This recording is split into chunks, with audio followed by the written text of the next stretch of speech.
వారి కేకలే గెలిచింది. 6 గంటలప్పుడు ఆయనను ఏం చేశారంట? సిలువ వేయటం ప్రారంభించారు, కొట్టడం ప్రారంభించారు, కొడాలతో కొట్టారు. నాగల సాల వల్ల వీపంతా దున్నారంట, కొట్టారంట పిల్లగా కదా. కొంతమంది ఉమ్మి వేశారంట, కొంతమంది అప్పసించారంట, గుడ్డలు ఉన్నటువంటి పై వస్త్రాలు తీసేసి కదా నార వస్త్రాలు దొరికారంట. కొద్దిసేపు ఆ కర్ర ఒక చేతికి కర్రచ్చి దావీదుకు కదా ఇజ్రాయేల్ రాజు అని స్తుతించారంట. పిల్లలు వేడి చేశారు. అలా వేడి చేసిన ప్రభువారు మౌనంగా ఉన్నాడు. దేవునికి స్తోత్రం. ఎందుకు మౌనంగా ఉన్నాడు? ఆయన వచ్చిందే తన ప్రాణాన్ని మన కొరకు ఇవ్వటానికి. ఎందుకంట చెప్పండి, యేసుక్రీస్తు ప్రభువారు ఈ లోకానికి వచ్చిందే క్రయధనముగా ప్రాణం ఇవ్వటానికి యేసయ్య వచ్చాడు. దేవునికి స్తోత్రం. ఇంత కొట్టినా మౌనంగా ఉన్నాడు. చివరికి నాగల సాలలో కోడలతో దున్నిన విపత్న మౌనంగా ఉన్నాడు. తల మీద ముళ్ళ కిరీటం పెట్టిన మౌనంగా ఉన్నాడు కదా. ఎంత హింసించిన మౌనంగా. చివరికి సిలువకు తీసుకెళ్ళి చేతులు కాళ్ళలో మేకులు కొట్టిన ప్రభువారు మౌనంగా ఉన్నాడు. నీ కొరకు నా కొరకు. దేవునికి స్తోత్రం. ఎందుకోసం ఆయన చనిపోయాడట? మన పాపములను తీసివేయటానికి, మనలను నిర్దోషులుగా చేయటానికి, మనలను నరకమును తప్పించడానికి, మనలను ఆరని అగ్నిగుండం నుంచి విమోచించడానికి సిలువలో ఆయన నరక యాతను అనుభవించాడు, శ్రమను అనుభవించాడు. అలా మౌనంగా కదా సిలువలో చేతుల్లో మేకులు కొడుతున్నా, కాళ్ళల్లో చీర మేకులు కొడుతున్నా మౌనంగా ఉన్నాడు. ఆ శ్రమను భరించి కదా దేవుని ఆత్మతో నింపబడిన వాడు కాబట్టి ఆ శ్రమను భరించాడు. దేవునికి స్తోత్రం. చెప్పండి, చెప్పాలి. హల్లెలూయా. నేను ముగిస్తున్నా. అంటే వివరణ, ఎందుకు ఆయనను ఎలా వేశారు సిలువ అనేది మీకు అర్థమయ్యేదిగా తెలియజేస్తుంది. ఇక ఆ సిలువలో 6 గంటలకి సిలువ వేశారంట. 6 నుంచి ట్రైలు వీళ్ళదా 9 గంటలకు సిలువ వేశారు. 6 గంటల నుంచి ట్రైలు బయలుదేరి, శ్రమలు బయలుదేరి 9 గంటలకు సిలువ వేశారు. 9 గంటల నుంచి 3 గంటల వరకు సిలువలో ఆయన ఉన్నాడు. దేవునికి స్తోత్రం. 9 గంటల నుంచి 12 గంటల వరకు 3 మాటలు ఆయన పలికాడు. ఆ తర్వాత 4 మాటలు ఇక్కడే ఉన్న ఆయన 12 గంటల నుంచి 3 గంటల వరకు ఆయన మాట్లాడినట్టుగా లేఖనాల్లో మనం చూస్తున్నాం. దేవునికి స్తోత్రం. 9 గంటలప్పుడు ఆయన మాట్లాడుతున్న మొట్టమొదటి మాట ఏంటంటే, తండ్రి మీరేం చేస్తున్నారు? మీ దగ్గర వీరిని క్షమించమని. అర్థమైందమ్మా? మొదటి మాట ఏంటంటే చెప్పండి, నాకు చెప్పండి. తండ్రి, నాతో చెప్పండి. తండ్రి మీరేం చేయించున్నారో మీరెరగరు. మీరేం చేస్తున్నారు వీళ్ళు ఎరగట్లేదు ప్రభు. తండ్రి వీళ్ళని క్షమించమని ప్రార్థన చేస్తారు. వాళ్ళు ఏం చేస్తున్నారు మీరు చెప్పండి. యేసు ప్రభు ఏం చేస్తున్నారు? చంపుతున్నారు. ఏం చేస్తున్నారు? కొడుతున్నారు, బాధిస్తున్నారు, ఉమ్మి వేస్తున్నారు, హేళన చేస్తున్నారు, గేలి చేస్తున్నారు, సిలువకు మ్రేకులతో కొట్టి చంపుతున్నారు. ఆ చంపే వాళ్ళని యేసు ప్రభు అంటున్నాడు, వీళ్ళు ఏం చేస్తున్నారు? వీరు ఎరగరయ్యా. దేవునికి స్తోత్రం. అంటే మన పిల్లలు కనుక చిన్న తప్పులు చేస్తున్నప్పుడు ఆ పిల్లలు లేని వాళ్ళకి తెలియదు లేదు మనం ఎలా అంటామో, చంపే వాళ్ళని కూడా ప్రభు వాళ్ళు వీళ్ళు ఏం చేస్తున్నారు తండ్రి వీళ్ళకి తెలియదు, దయతో క్షమించమని ప్రార్థిస్తారు. అది కాబట్టి శత్రువును కూడా క్షమించిన యేసుక్రీస్తు ప్రభు వారు క్షమించిన సిద్ధ మనసు కలిగింది. మనం కూడా నేర్పుతున్నాడు. ఇది మనం కూడా ఏం చేయాలంట? శత్రువులైనా మనల్ని బాధించిన వారినైనా మనం ఏం చేయాలమ్మా? క్షమించాలి. ఇది చేయాలమ్మా? యేసయ్య ఎలా క్షమించాడు, మనం కూడా క్షమించే మనసు కలిగి ఉండాలి. రుచిగా అంటున్నా ఏంటి? మేము మనసు ఉండాలి, ఇతరులను క్షమించే మనసు. యేసు ప్రభు వారు క్షమించాడు కాబట్టి మనం కూడా క్షమించే మనసు కలిగి ఉండాలి. రెండవ మాట ఏమన్నాడు? ఈ వైపున ఆ వైపున చెరొక దొంగను సిలువ వేశారట. ఈ వైపున ఒక దొంగను, ఈ వైపున ఒక దొంగను సిలువ వేస్తే వాళ్ళు దొంగతనాలు చేశారు కాబట్టి, పట్టబడ్డారు కాబట్టి వాళ్ళ సిలువ శిక్ష వేశారు. ఈ వైపున ఒక మొదటి దొంగ అంటున్నాడంట, నువ్వు దేవుని కుమారుడు కదా, నువ్వు శక్తిమంతుడు కదా, క్రీస్తు కదా, నువ్వు దిగి మమ్మల్ని కూడా దించరాదా అంటున్నాడు. దేవునికి స్తోత్రం. అలాగా అతను ఇంకా ఈ లోకంలో వెళ్ళిపోవాలని, ఈ శ్రమ తప్పించుకోవాలని ప్రయత్నం చేస్తున్నాడు ఆ మొదటి దొంగ. రెండో దొంగ అంటున్నాడు, మనమైతే చేసిన పాపానికి, దోషాలకి శిక్షణ అనుభవిస్తున్నాం, ఈయన మాత్రం ఏ నేరము చేయనివాడు, ఈయన దేవుడు, ఈయన ఏ నేరము చేయనివాడు, అయినా ఈయన ఇలాగా బాధిస్తున్నారని చెప్పేసి ఆ అతన్ని గద్దిస్తున్నా. మొదటి దొంగని గద్దించి యేసు ప్రభు వారి వైపు చూసింట, యేసు నీవు నీ రాజ్యంతో వస్తున్నప్పుడు నన్ను జ్ఞాపం చేసుకోమని ప్రార్థన చేశాడు. దేవునికి స్తోత్రం. ముగ్గురు చనిపోయే పరిస్థితిలోనే ఉన్నారు. మొదటి దొంగ తప్పించుకొని ఈ లోకంలోకి పోవాలని ప్రయత్నం చేశాడు, ఇంకా జీవించాలనుకుంటున్నాడు. రెండో దొంగ అంటున్నాడు కదా, కాదు కాదు మనమైతే దోషులమే, మనకి శిక్ష సరి అయిందే, కానీ ఈయన ఏ నేరం చేయని వాడు, ఈయన నిర్దోషి, ఈయన దేవుడు ఈయన కాబట్టి అని చెప్పేసి తెలుసుకున్నాడు కదా. దొంగ యేసు ప్రభు వైపు ఎప్పుడైతే చూచాడో మనసు మారిపోయింది. అది ముఖ్యం. అర్థమైందా? ఏమందంట, దొంగకి యేసు ప్రభు వారి శిలువ ఆయన బాధను చూసినప్పుడు దొంగ గుండె కరిగిపోయింది, దొంగ మనసు మారిపోయింది. అప్పుడు అర్థం చేసుకున్నాడు, ఈయన నిజముగా దేవుని కుమారుడే, దేవుడే అని చెప్పేసి, అయ్యా నన్ను క్షమించేసయ్యా, నీకు ఒక రాజ్యం ఉంది, నువ్వు వస్తున్నప్పుడు నన్ను జ్ఞాపకం చేసుకుని రాజ్యంలో నన్ను జ్ఞాపకం చేసుకేసాయి అని ప్రార్థన చేసే మనసు మారి. కాబట్టి మనం కూడా ఎంత శ్రమలో ఉన్నా, ఎంత దోషమైనా, ఎంత పాపమైనా యేసు ప్రభు వారి వైపు చూస్తే నీ మనసు మారిపోతుంది. ఆయన నిన్ను క్షమిస్తాడు. క్షమించడమే కాదు, నీ ప్రార్థనలకించి నీకు పరలోక రాజ్యం ఇస్తాడు. ఎంత ఘోర పాపినైనా చేర్చుకుంటానన్నాడు, ఎవరిని నేను త్రోసివేయనని మాట్లాడు. అలాగే నీ అంత పాపిని కూడా చివరి క్షణములో కదా ఏమన్నాడు, నేడు నీవు నాతో కూడా పరదేశంలో, నాతో కూడా నీవు నా పరదేశంలో ఉంటావు వాగ్దానం చేశాడు. దాని అర్థం ఏంటంటే యేసుక్రీస్తు ప్రభు వారు సర్వ అధికారం కలిగిన దేవుడు. దేవునికి స్తోత్రం. ఎలాంటి దేవుడు అంట, చివరిలో కూడా పాపిని క్షమించగలిగిన, అయ్యా నన్ను క్షమించమని అడిగితే పాపిని క్షమించగలిగిన అధికారం కలిగిన దేవుడు. నీవు నేను కూడా చివరి నిమిషంలో నేను అయ్యా నన్ను క్షమించమని రోజు ప్రార్థన చేసుకోవాలి. యేసై వైపు చూడాలి, యేసైకి ప్రార్థన చేయాలి, పశ్చాత్తాపడాలి, ఆయన తెలుసుకోవాలి.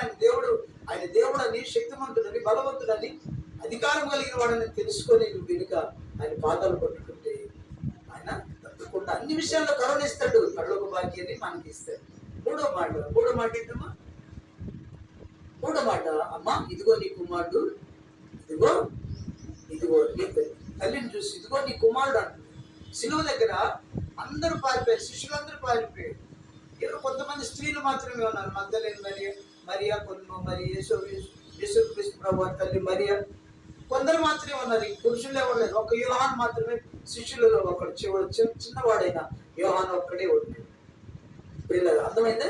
అప్పుడు యేసుక్రీస్తు ప్రభు వారు తల్లి వేదన చూసి, ఆమె కడుపు కోత చూసి, ఆమె కదా భయపడకుండా సిలువ దగ్గర ఉంది, రాను వారికి సైన్యానికి భయపడకుండా సిలువ దగ్గర ఈ కొంతమంది స్త్రీలు మాత్రమే, ఒక చిన్నవాడైన యోహాను మాత్రమే ఉంటే అక్కడ ఆ సిచ్యువేషన్ చూస్తూ ఉన్నాడు. చూసి అప్పుడు అంటాడు, యోహాను వైపు చూసి, తల్లి వైపు చూసి, అమ్మా ఇదిగో నీ కుమారుడు, నేను చనిపోతున్నా, నా తర్వాత నీకు ఇదిగో నిజమైన కుమారుని ఇస్తున్నాను, ఇతడు నిన్ను జాగ్రత్తగా చూసుకుంటాడమ్మా అని చెప్పేసి యోహాను వైపు చూసి, ఇదిగో నీ తల్లి అని చెప్పేసి తల్లి బాధ్యతను తన శిష్యునికి అప్పచెప్పాడు. దేవునికి స్తోత్రం. అంటే చివరి సమయంలో కూడా దేవుని లేఖనాలు లేరు. తల్లిదండ్రులను సన్మానించమని లేఖనం, తల్లిదండ్రులను ప్రేమించమని లేఖనం, తల్లిదండ్రులను ఆదరించమని లేఖనాలు ఆయన జ్ఞాపకం చేసుకుంటే, తన తల్లి ఏడుస్తున్న తల్లిని, గుండె కోత, కడుపు కోత, బాధతో ఉన్నటువంటి తల్లిని ఆయన ఆ వేదన చూసిన వాడే కదా.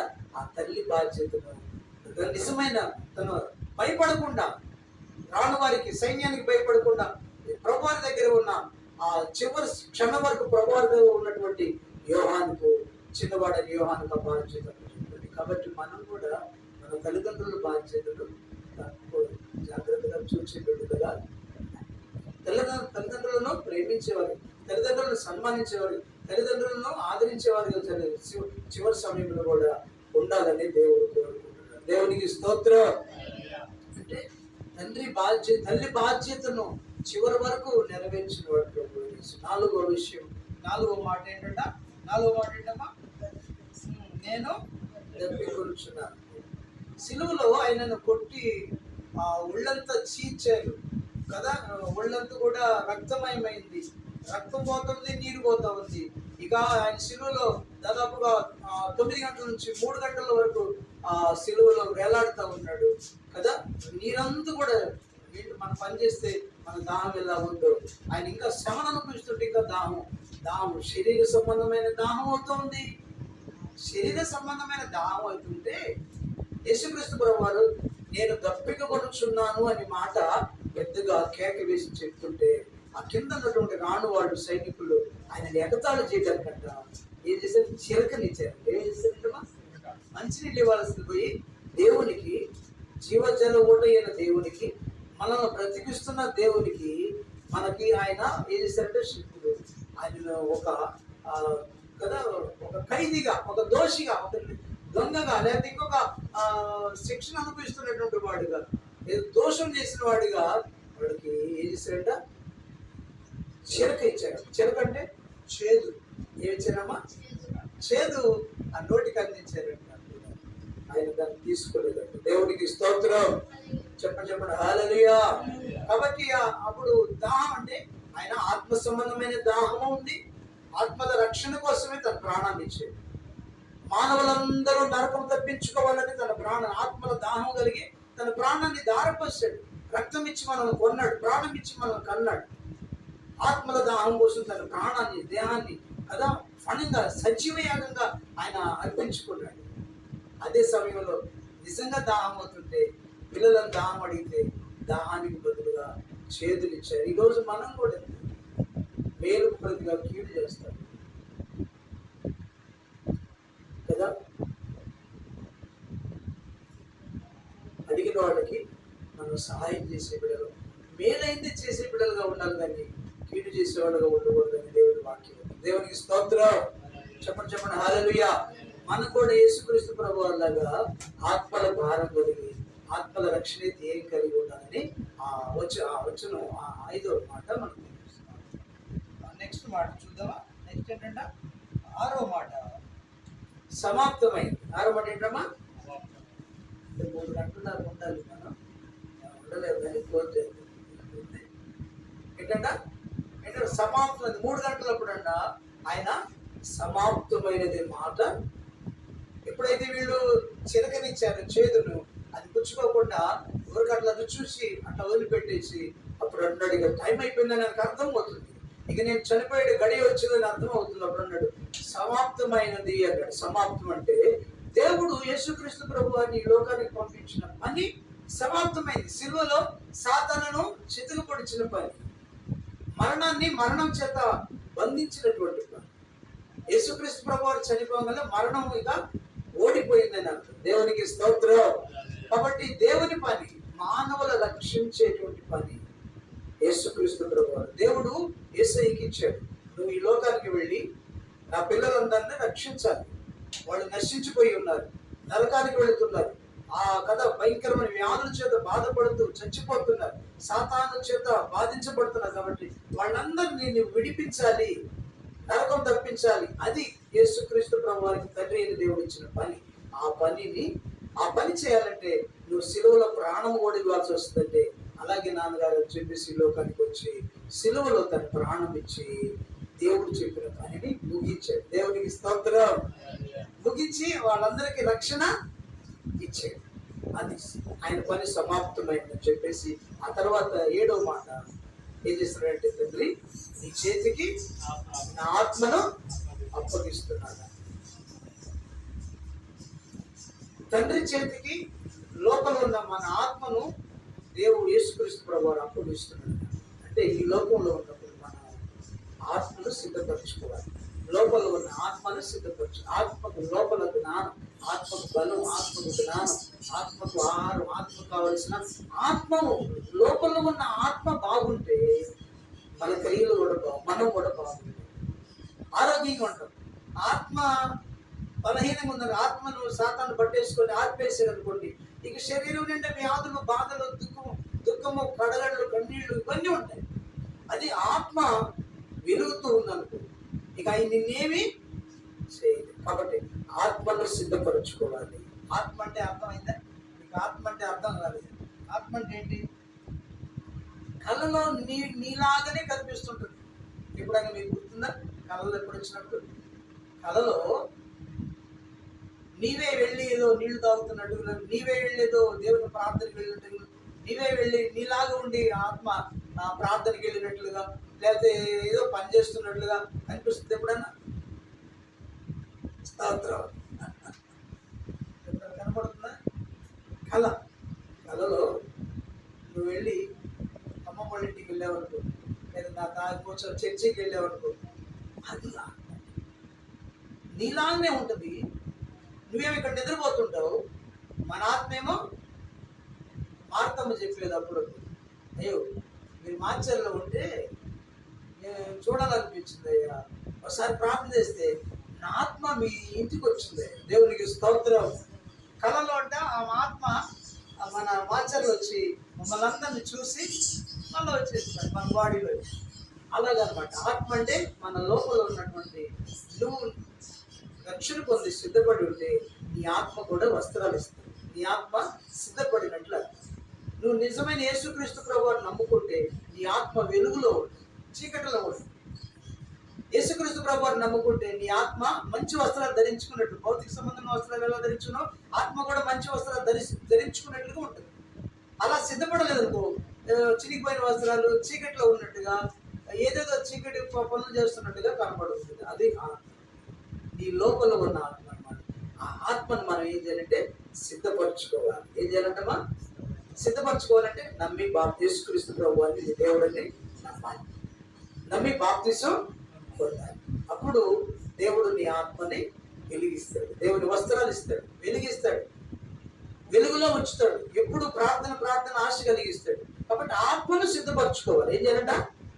ఆత్మని, మనలో ఉన్న ఆత్మని సిద్ధపరచుకోవాలి. అంటే మనసు మార్చుకోవాలి, రక్షణ పొందాలి, బాప్తిసం పొందాలి. ఇప్పుడు ఎల్లప్పుడూ ప్రార్థన జీవితం, వాక్య ధ్యానం ఇలా ఉన్నప్పుడు నీ ఆత్మ సిద్ధపడి ఉండాలి. అంటే సిద్ధపడటం అంటే దేవుణ్ణి చూడగలుగుతుంది. అర్థమైందా? ఈ ఆత్మ నువ్వు అలా సిద్ధపడితే దేవుని వాక్యాన్ని చూడగలుగుతావు, దేవుని సన్నిధికి వెళ్ళగలుగుతావు, దేవునిని చూడగలుగుతావు, పరలోకాన్ని చూడగలుగుతావు. దేవుడు అన్ని కూడా నీకు చూపిస్తూ ఉంటాడు. నీ ఆత్మని బలపడ్డాడు. ఆత్మ ఇంకా దేవునిలో బలపడటానికి దేవుడు అలాగా చూపిస్తూ ఉంటాడు, సిద్ధపడిన ఆత్మ. కాబట్టి ఆత్మను సిద్ధపరచుకో. యేసుక్రీస్తు ప్రభువు ఈ లోకంలో ఉన్నప్పుడు లోకాన్ని ఆశించకుండా తన ఆత్మను సిద్ధపరచుకున్నాడు. మన ఆత్మలన్నిటినీ సిద్ధపరిచాడు దేవుని రాజ్యం కోసం. మనం కూడా సిద్ధపడి మన ఇంటి వారిని దేవుని కొరకు సిద్ధపరిచే బిడ్డలుగా ఉంటాం. మన ఆత్మను సిద్ధపరచుకోవాలి, మన ఇంటి వారి ఆత్మలను కూడా సిద్ధపరిచి, మన చుట్టుపక్కల ఉన్న ఆత్మలు కూడా సిద్ధపరిచి, ప్రభు రాకడకు సిద్ధపరిచే బిడ్డలుగా మనం. యేసయ్య ఎలాగా తన ఆత్మను సిద్ధపరచుకున్నాడు, ఆ తర్వాత మన ఆత్మను ఎలా సిద్ధపరిచాడు, మనం కూడా అలానే ఉంటాం. ఆ చివరిలో మరణం వస్తున్నప్పుడు అంటున్నాడు, తండ్రి నీ చేతికి నా ఆత్మనిస్తున్నాను. మనం చనిపోయినప్పుడు మన ఆత్మని సాతాను దూతలన్నా పట్టుకెళ్ళాలి, లేదా దేవుని దూతలన్నా పట్టుకెళ్తాయి. రోజు మాకు ఇక్కడ నేను ప్రార్థన చేస్తూ ఉంటే మా నాన్న చనిపోయే స్థితికి వచ్చాడు. వాళ్ళు పైకి తిరిగిపోతాడు. ప్రార్థన చేస్తూ ఉంటే నేను ఈవిడ మారుతున్నాం, ప్రార్థన చేస్తూ ఉంటాం. మా ఇంట్లో మా నాన్న అట్లాగా మనసు మీద కళ్ళు తిరిగిపోతాడు, చనిపోయే స్థితికి వచ్చాడు. ప్రార్థన చేస్తూ ఉంటే అంట మా ఆత్మకి సాతాను దూత వచ్చి మా నాన్న ఆత్మను పట్టుకొని లాక్కుపోతుంది. ఏం చేస్తున్నావా? సాతాను దూత వచ్చి ఈ ఆత్మని, మా నాన్న ఆత్మను పట్టుకొని పద అని తీసుకొని పోతావు. చాలా దూరం తీసుకుపోయిన తర్వాత ప్రార్థన చేస్తున్నాం కదా, విజ్ఞాపన చేస్తున్నాం కదా, అయ్యా ఒక్కసారి క్షమించే, రక్షణ ప్రార్థన చేస్తున్నాం కదా. అప్పుడు ఆ సాతాను దూత అంటుందంట, ఈసారికి తప్పించుకున్న వాళ్ళు ఏళ్ళు అంటే దేవునికి స్తోత్రం, తప్పించుకున్న వాళ్ళు ఏళ్ళు అని చెప్పేసి అన్నప్పుడు ఎప్పుడైతే ఆ సాతాను చేతుల్లో ఉన్న ఆత్మను సాతాను విడిచిపెట్టిందో సాతాను దూత వెంటనే వచ్చి ఈ బాడీలో పడినప్పుడు ఈయన అప్పటి వరకు కళ్ళు తిరిగిపోయిన స్థితిలో ఆయన మౌనంగా నిద్రపోతాడు. దేవునికి స్తోత్రం. బ్రతికాడు, మళ్ళా 10 సంవత్సరాలు బ్రతికాడు. కాబట్టి మనం చనిపోతుంటే మన ఆత్మను సాతాను దూతలను పట్టుకెళ్తారు, లేదా దేవుని దూతలను పట్టుకెళ్తారు. దేవుని దూతలు మన ఆత్మను తీసుకెళ్లాలంటే ఆత్మను మనం సిద్ధపరచుకోవాలి. నీ ఇష్టానుసారంగా నా ఇష్టానుసారంగా ఉంటే సాతాను దూతలు పట్టుకెళ్తారు, నరకంలో చీకటి పిల్లలు పడేస్తారు. కాబట్టి ప్రియమైన వాళ్ళ అందుకు ప్రభువు అన్నాడు, తండ్రి సాతాను నా ఆత్మ మీద అధికారం లేదు, నా ఆత్మ నీకే ఇస్తున్నాను తండ్రికి ఇస్తున్నాడు. తండ్రి నీ చేతికి నా ఆత్మను అప్పగిస్తున్నాను. మనం కూడా అంట మన సృష్టికర్తకు మన ఆత్మను అప్పచెప్పే బిడ్డలుగా ఉండాలని దేవుని వాక్యం. దేవునికి స్తోత్రం చెప్పండి. చెప్పాలి హల్లెలూయా. అలాగా చివరి మాట చెప్పి తల వంచి ప్రాణము విడిచి చనిపోయాడు. ఎంత గొప్ప దేవుడు! లాస్ట్ చనిపోయే నిమిషం కూడా ఆయనకి తెలిసిన, ఆయన ఏ మాటలు మాట్లాడాలో ఆయన ఎరిగిన వాడిగా ఉన్నాడు. అంత శ్రమలో కూడా వారిని బాధించకుండా శత్రువులను ప్రేమించాడు, క్షమించాడు. దొంగకి తన వైపు చూచి పశ్చాత్తాపడిన దొంగకి కదా పరదేశంలో బాధ్యత రక్షణ ఇచ్చాడు. తల్లిని జ్ఞాపకం చేసుకుని, అయ్యో నేను వెళ్ళిపోతున్నా, నా తల్లి ఒక్కత అవుద్ది అని చెప్పి తల్లి బాధ్యతను మరొక కుమారునికి, నమ్మకమైన కుమారునికి అప్పచెప్పాడు. నా దేవా నన్ను ఎందుకు చేయి విడిచితువని ఆయన ఆ మాటను మనం ధ్యానించిన దేవునికి స్తోత్రం చెప్పండి. దేవుడు సిలువలో చేయి విడకపోతే ఆయనకు మరణం రాదు కాబట్టి ప్రియమైన వాళ్ళ, ఆయనే జీవము కాబట్టి తండ్రి కొద్దిసేపు తనను చేయించినప్పుడు ప్రభు వారికి ఆ శారీరకమైన శ్రమలు కనబడ్డాయి, అది చనిపోయాడు. దేవునికి స్తోత్రం చెప్పాలి హల్లెలూయా. కాబట్టి ప్రియమైన వాళ్ళ కదా, తండ్రి చేయి విడిచిన ఆత్మల రక్షణ కోసమే తండ్రి విడిచాడు, అయినా శ్రమను భరించాడు. ఆత్మల దాహం కలిగి కదా తన ప్రాణాన్ని ఇచ్చాడు, రక్తం ఇచ్చాడు. దేవుడు ఇచ్చిన పనిని సంపూర్తి చేసి దేవునికి ఇష్టమైన వాడిగా జీవించాడు. ఆ తర్వాత తన ఆత్మను దేవునికి అప్పచెప్పి సంతోషంగా తన ప్రాణాన్ని ఇచ్చాడు. దేవునికి స్తోత్రం అంటాడు. నా అంతటి నేను పెడుతున్నాను ప్రాణం, నా ప్రాణాన్ని ఎవరు తీసుకోలేరు. కాబట్టి ఆయనే మన కోసం క్రైదనముగా ప్రాణం ఇచ్చిన మంచి దేవుడు. ఆయన 3 గంటలు వెళ్ళినప్పుడు తన ప్రాణాన్ని తల వచ్చి సిలువ వచ్చి ప్రాణాన్ని తండ్రికి అప్పచెప్పాడు, చనిపోయాడు. ఎంత మంచి దేవుడు మనం కలిగి ఉన్నాం. ఆ యొక్క శుభ శుక్రవారాన్ని, ఆ రోజు శుక్రవారం కాబట్టి ప్రియమైన వాళ్ళ, అది శుభ శుక్రవారం, గుడ్ ఫ్రైడే. దేవునికి స్తోత్రం. చనిపోయిన రోజు ఎవరైనా మంచి రోజు అంటారా? చాలా చెడ్డ రోజు అనుకుంటారు. కానీ ఈ రోజు మానవాళ్ళందరి కోసం క్రైదనముగా యేసు ప్రభు వారు ప్రాణం ఇచ్చి మానవాళికి రక్షణ ఇచ్చాడు, నరకం తప్పించాడు, పాపములు క్షమించాడు, శాపముల నుంచి విడిపించాడు. కాబట్టి శుభ శుక్రవారం అని లోకమంతా కూడా కదా ఆ రోజున ప్రభు సిలువను జ్ఞాపకం చేసుకుంది. ఆచారాలు ఉండకూడదు. దేవునికి స్తోత్రం. అర్థమైందా? మట్టలాదివారాన్ని మట్టలు తీసుకురావడం, ఇవన్నీ ఆచారాలు, అవి ఆచరించకూడదు. ఆచారాలు ఆచరించకుండా ఆయనను ఆరాధించాలి. ఆయన చేసిన గొప్ప పనులను మనం కీర్తించాలి, గణపరచాలి.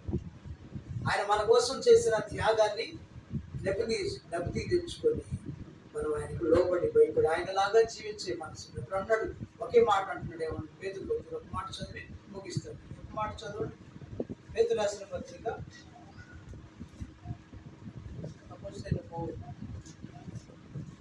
అపోస్తలుడైనటువంటి పేతురు గారు రాసిన పత్రిక